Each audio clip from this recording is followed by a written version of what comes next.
Friends, स्वागत है आपका मेरे यूट्यूब चैनल एपीएल एजुकेशन में।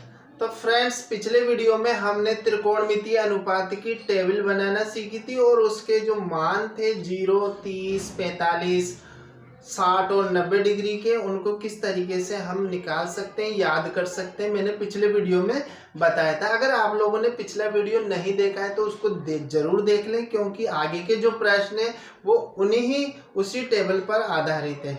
ठीक है, तो आप लोगों को पिछला वीडियो तो जरूर देखना है और इस वीडियो के साथ आगे के प्रश्न जानने के लिए बने रहना है। ठीक है, तो देखते हैं कि त्रिकोणमितीय अनुपात में किस तरीके के प्रश्न आप लोगों से बोर्ड के एग्जाम में पूछे जाएंगे। तो पहला सवाल ले लेते हैं। तो पहला सवाल देखो, इस वीडियो में मैं आप लोगों को एक बात बता दूं, मैं अलग अलग तरीके के प्रश्न बताऊंगा इस वीडियो में, और वो सारे प्रश्न तर्क संगत होंगे, यानी कि कोई सवाल गुणा का है, कोई बाकी का है, कोई भाग का है। तो इस तरीके के मैं एक वीडियो में इतना तो कवर होएगा नहीं, तो मैं 2-4 वीडियो बनाऊंगा और बारी बारी से स्टेप बाय स्टेप किस किस तरीके से आप लोगों से प्रश्न पूछे जाते हैं, हर प्रश्न आप लोगों को करके सिखाऊंगा। तो पहला प्रश्न ले लेते हैं। 2 sin cos 2 sin 45 डिग्री और cos 45 डिग्री। देखो, सवाल टाइप नंबर 1 ये हो गया कि आपको सवाल दे दे 2 sin 45 डिग्री cos 45 डिग्री, तो आप लोग इसको हल कैसे करेंगे? Very simple. इसको हल करने का सीधा सा तरीका है, आप लोगों को 2 इंटू साइन 45 डिग्री का मान कितना होता है? साइन 45 डिग्री का मान अगर आप लोगों ने टेबल याद कर रखी है तो कोई दिक्कत आएगी नहीं, और टेबल याद नहीं कर रही है तो टेबल याद कर लो। तो इस तरीके से साइन 45 डिग्री और कोस 45 डिग्री का मान समान होता है, तो यहाँ हमने लिख दिया। अब देखो, आप लोगों को एक बात बता दूं, जब भी दो अंडर रूट की संख्याएं आपस में गुणा होती हैं, समान संख्याएं, तो इन दोनों का अंडर रूट कैंसिल हो जाता है। यानी कि इसका मतलब ये है कि अंडर रूट को हम या तो इस तरीके से लिखते हैं या इस तरीके से लिखते हैं। तो अगर हम यूं लिख दें इसको, क्योंकि अंडर रूट 2 गुणा हो रही है, तो इसको हम लिख दें इस तरीके से। तो देखो, घातांक के नियम से अगर आधार समान है तो घातें जुड़ जाती है, आधी और आधी जुड़ के कितनी हो गई? 1 हो गई। तो यहाँ पर हम लिखेंगे 2। अब इसको इससे कैंसिल कर देंगे तो हमारे पास आंसर आ जाएगा 1। तो इस तरीके से ये पहला सवाल था, पहला टाइप का सवाल था। अब लेंगे हम दूसरे टाइप का सवाल, और दूसरे टाइप का सवाल किस तरीके का है देख लेते हैं। पहला सवाल हमने कर लिया, पहला टाइप देख लिया। अब हम सीखेंगे दूसरा टाइप का। तो दूसरे टाइप में आपसे किस प्रकार से प्रश्न पूछा जा सकता है? तो sine 60 degree cos 30 degree plus sine 30 degree cos 60 degree. तो यानी कि दो त्रिकोणमितीय अनुपातों को आपस में गुणा करके और जोड़ना आप लोगों से पूछा जा सकता है। तो यहाँ पर हमें साइन 60 डिग्री का मान पता होना चाहिए, कितना होता है? Under root 3/2 into cos 30 degree का मान कितना होता है? अंडर रूट 3/2 होता है, प्लस साइन 30 डिग्री का मान 1/2 और 60 डिग्री का मान भी, कोस 60 डिग्री का मान भी 1/2 होता है। तो अब इसको हम मल्टीप्लाई करेंगे, तो जो पिछली बार हमने करके देखा था 2 का वही कर देंगे। अंडर रूट 3 गुणा होके क्या बन जाएगा? केवल 3, और नीचे की संख्या गुणा होके हो जाएगी 4, प्लस ऊपर की संख्या हो जाएगी 1, और नीचे की गुणा करोगे तो हो जाएगी 4।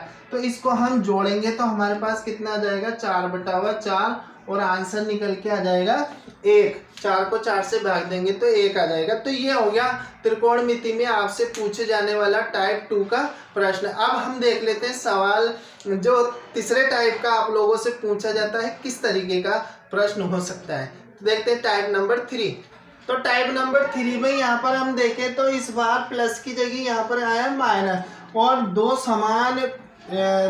समान त्रिकोणमितीय अनुपात है वही आपस में मल्टीप्लाई हो रहे हैं। इधर कोस कोस है और इधर भी साइन साइन है, तो ये दोनों आपस में मल्टीप्लाई हो रहे हैं। तो इसमें हमें 45 और 60 का मान रखना है। तो कोस 45 का मान होता है 1/√2 इंटू कोस 60 डिग्री का मान कितना है? 1/2 होता है, माइनस साइन 45 का मान 1/√2 होता है, इंटू साइन 60 डिग्री का मान होता है √3/2। अब जब हम इनको मल्टीप्लाई करेंगे तो ये बन जाएगा हमारे पास 2/2√2 माइनस अंडर रूट 3/2√2।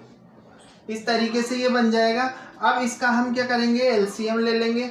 एलसीएम लेंगे हम यहाँ पर, तो हमारे पास आ जाएगा 2√2। तो इसका भाग इसमें देंगे तो एक बार जाएगा और एक को यहाँ लिख देंगे हम, ठीक है। माइनस इसका भाग इसमें दिया तो एक बार एक को यहाँ लिख देंगे। तो हमारे पास जो आंसर निकल के आया है वो क्या हो गया, 1 - √3/2√2। ये हमारा आंसर हो गया। तो इस तरीके से हम इस प्रश्न को हल करेंगे, ठीक है। अब देख लेते हैं सवाल नंबर 4 किस तरीके का आप लोगों से पूछा जा सकता है। तो सवाल नंबर 4 दोस्तों बहुत ही इम्पोर्टेंट सवाल है और नए तरीके का सवाल है। यहाँ पर अब सिचुएशन बदल गई। यहाँ पर पिछले सवाल जो हमने करे थे वो थे जिस पर स्क्वायर नहीं था, लेकिन यहाँ पर स्क्वायर आ चुका है। तो स्क्वायर वाले सवालों को आप लोग कैसे करेंगे, तो देख लेते हैं स्क्वायर वाले सवालों को कैसे करेंगे। देखो tan स्क्वायर 60 डिग्री, तो tan 60 का मान हमें पहले निकालना है। tan 60 का मान कितना होता है, √3 होता है, ठीक है। अब 2 घात लगी हुई है तो 2 घात लगा देंगे, प्लस यहाँ पर लिखेंगे 3 इंटू और कोस 30 डिग्री का मान देखना है कितना होता है। तो कोस 30 डिग्री का मान होता है √3/2 पे हम घात लगा देंगे। अगर 2 घात लगी हुई है तो 2 घात लगा देंगे, 3 घात लगी हुई तो 3 घात लगेंगे। यहाँ पर 2 घात लगी हुई है तो 2 घात लगाएंगे। अब देखो यहाँ की जो कैलकुलेशन है वो किस तरीके से है, मैंने बताया था √2 को हम 1/2 के रूप में भी लिख सकते हैं। √3 को हमने लिखा 3 की घात 1/2। अब यहाँ पर घात लगी हुई है 2, तो इसको हम 2 से मल्टीप्लाई करेंगे, इससे ये कैंसिल हो जाएगा और हमारे पास क्या बच जाएगा, केवल 3 आ जाएगा। तो यहाँ पर बन के आया केवल 3 प्लस 3 गुणा, अब यहाँ पर देखो सिचुएशन वही है तो √3 इससे कैंसिल हो जाएगा और ये क्या बच जाएगा 3, और नीचे कितना आ जाएगा, नीचे 2 है, 2 पे भी घात 2 लगी हुई है तो ये बन जाएगा 4। अब देखो ये कितना हो गया, ये हो गया 3 + 9/4। अब हमें क्या करना पड़ेगा, इसका एलसीएम लेके इसको सरल करना पड़ेगा। तो इसके लिए 1 लगा देंगे नीचे, ये नीचे आ गया 4, 1 का भाग 4 में दिया, 4 बार 4 को 3 से मल्टीप्लाई किया तो 12 आ जाएंगे, और 4 का भाग 4 में देंगे एक बार, 1 को 9 से मल्टीप्लाई करेंगे तो 9 और 12 और 9 कितने हो गए, 21/4। तो इस तरीके से जो हमारा आंसर निकल के आएगा 21/4 हो गए। तो अभी तक कितने तरीके हो गए आप लोगों के, 4 तरीके, बचा है एक और सवाल। तो इस वीडियो में मैं आज पूरे 5 सवाल बताऊंगा आप लोगों को, और 5 अलग अलग तरीके के होंगे, तो वीडियो के साथ बने रहिए। तो स्टूडेंट्स सवाल नंबर 5 बहुत ही गजब का सवाल है और आप लोगों के परीक्षा में आने वाला भी सवाल है, तो ध्यान से देखना इसको।